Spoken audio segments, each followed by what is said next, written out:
I started thinking, at least to myself, that Suge was getting himself caught up into too many situations that were unhealthy.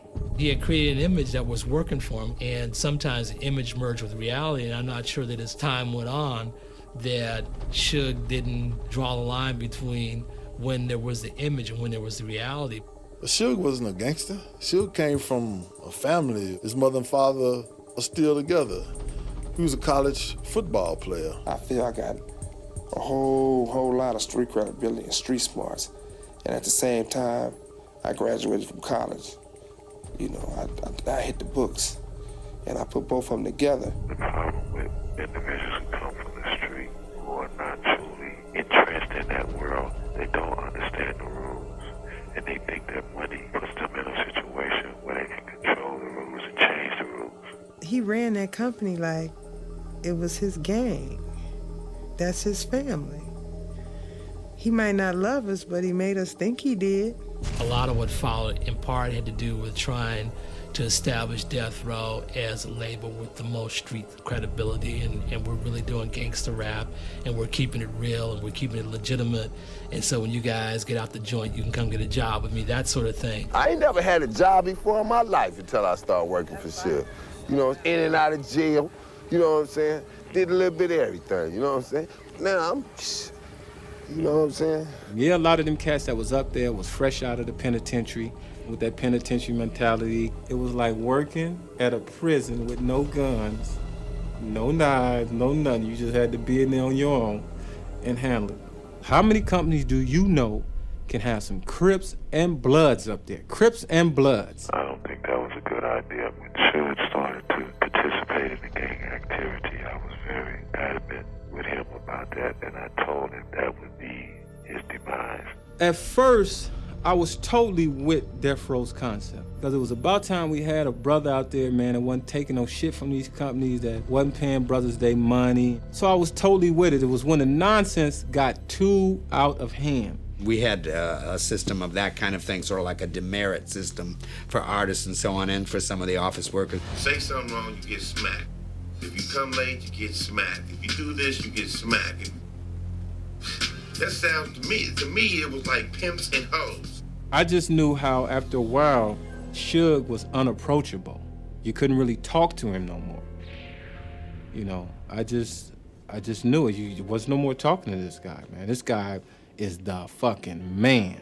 That company was by no ways, forms, or fashion Hollywood. You know how white folks like to do. They like to scream at each other. I'm gonna get my lawyer on you.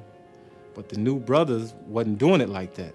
They was coming through doors, coming through windows, and the whole nine on people. You know, these rappers are from the street.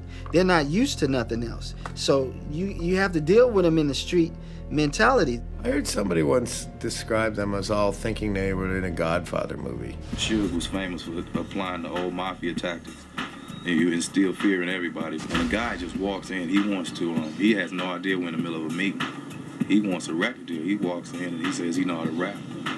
So Suge says, okay, rap. If we don't like what you do, we gonna kick your ass. He said maybe 3 words and they just lit his ass up. I've seen people get beat up. You understand? I've seen people get that dough locked on them. The infamous dough locking.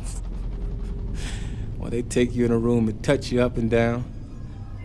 I wasn't the only lady that got beat up. But I was the only lady beat up and he held down. Suge grabbed me by my feet and everything went haywire. This girl cold cocked me. She loosened up my teeth and I had 2 black eyes. David Kenner stood up and watched. Somebody else videotaped it. And I kicked Suge in his nuts and I got the hell up out of there. I have not laid eyes on Suge since that day. He won't lay eyes on me till he see this. He took a lot of joy in it. It was funny to him. It made him feel good to have that kind of power or to instill that type of fear. All that drama that people knew that was happening right there at Death Row, on that 12th floor. This is at the building right down here at UCLA on Wilshire. it never leaked over to the Interscope side. You know, you see the Interscope. Interscope looks nice, woody things, say Interscope Records, and they get in the reception. Death Row is just a door. It was just a mahogany door, colored door, with a camera. Doc and RBX both had problems with Suge. They seen what type of person he was on the inside. Not to say nothing bad or not to say nothing good about him, but they seen the type of person he was. And through the grace of God and good attorneys, they were able to leave. Everybody else was forced in a chokehold after that.